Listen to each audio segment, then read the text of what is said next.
Hello दोस्तों, ये एक सर्कल दिया हुआ है। ठीक है, इसके अंदर एक ट्रायंगल है जो कि आइसोसेलेस ट्रायंगल है, जिसके साइड्स दिए हुए हैं 10 10 12। तो आपको पता लगाना है इस सर्कल का जो रेडियस है वो कितना होगा।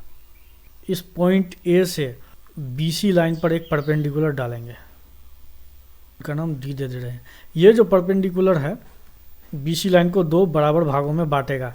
कैसे, देख लो, ये इस साइड ट्रायंगल का 90 डिग्री है, ये भी 90 डिग्री है, और ये वाला एंगल और ये वाला एंगल बराबर हो जाएगा।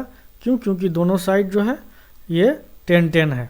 ठीक है, तो इसलिए ये वाला हिस्सा हो जाएगा 6, 12 है टोटल तो, और ये वाला भी हिस्सा हो जाएगा 6।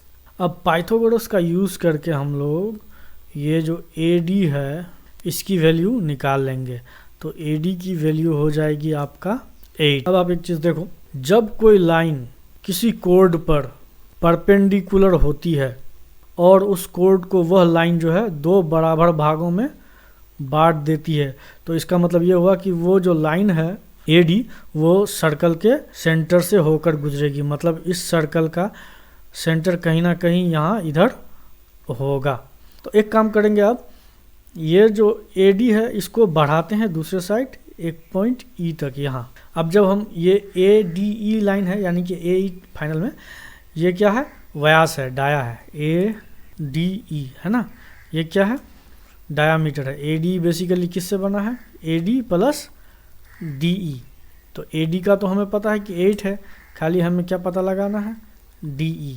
जब ये DE पता चल जाएगा तो पूरा क्या हो जाएगा, व्यास का पता चल जाएगा, और ठीक उसका आधा क्या होता है, रेडियस होता है।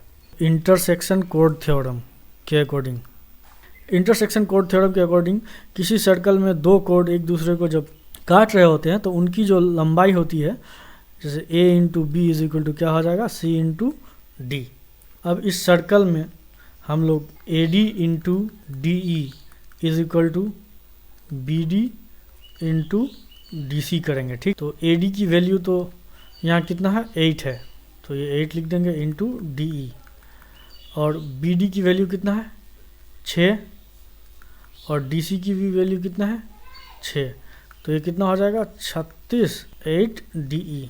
तो फाइनली जो DE होगा वो हो जाएगा 36/8, यानी टोटल हो जाएगा 4.5।